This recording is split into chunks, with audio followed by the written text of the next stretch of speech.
इन लोगों पर कभी नहीं करें भरोसा, मुसीबत में फंस सकता है जीवन।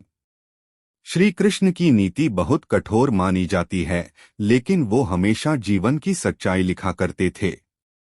चाणक्य नीति व्यक्ति को सफल बनाने में भी बहुत मददगार होती है।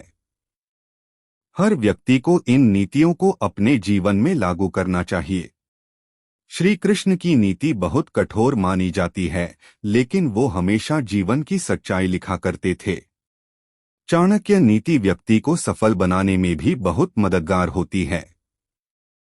हर व्यक्ति को इन नीतियों को अपने जीवन में लागू करना चाहिए। चाणक्य की नीतियां जीवन के रास्ते में बहुत मददगार साबित होती है। हालांकि इन द्वारा लिखे गए कई विचारों का कई लोग विरोध भी करते हैं, लेकिन आचार्य चाणक्य ही थे जिन्होंने चंद्रगुप्त मौर्य को राजा बनाकर सिंहासन पर विराजित करवाया था। आचार्य चाणक्य एक महान राजनीतिज्ञ और कूटनीतिज्ञ थे। यही वजह है कि चाणक्य की नीतियों को लोग अपनाकर अपने जीवन को आसान और सफल बनाते हैं।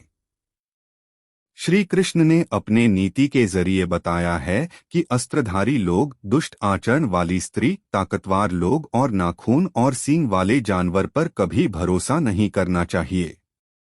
आचार्य के मुताबिक इन पर विश्वास करने से व्यक्ति की जान भी मुसीबत में फंस सकती है। एक ताकतवर राजघराने के लोग। श्री कृष्ण कहते हैं कि ताकतवर राजघराने वाले लोगों से न कोई बैर रखना चाहिए और न ही ज्यादा मित्रता।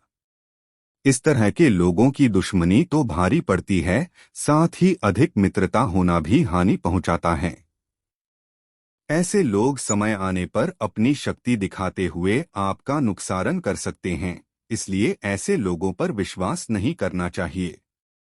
2. दुष्ट आचरण वाली स्त्री।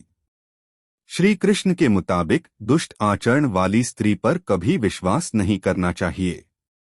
ऐसी स्त्रियां समय आने पर अहित कर सकती हैं, जिसके कारण आपका जीवन संकट में आ सकता है। 3. वेग के साथ बहती नदी पर। श्री कृष्ण कहते हैं कि नदी पार करते समय गहराई और वेग का अंदाजा लगाना मुश्किल होता है, इसलिए कभी नदी में इन बातों का पता लगाए बिना कभी नहीं उतरना चाहिए। अगर आपने ऐसा नहीं किया तो आपकी जान संकट में आ सकता है। 4. अस्त्र वाले लोगों से। श्री कृष्ण कहते हैं कि जिसके पास अस्त्र शस्त्र हो, ऐसे व्यक्ति पर कभी विश्वास नहीं करना चाहिए। ऐसे लोगों क्रोध में आकर आपको हानि पहुंचा सकते हैं, इसलिए ऐसे लोगों से हमेशा सावधान रहें।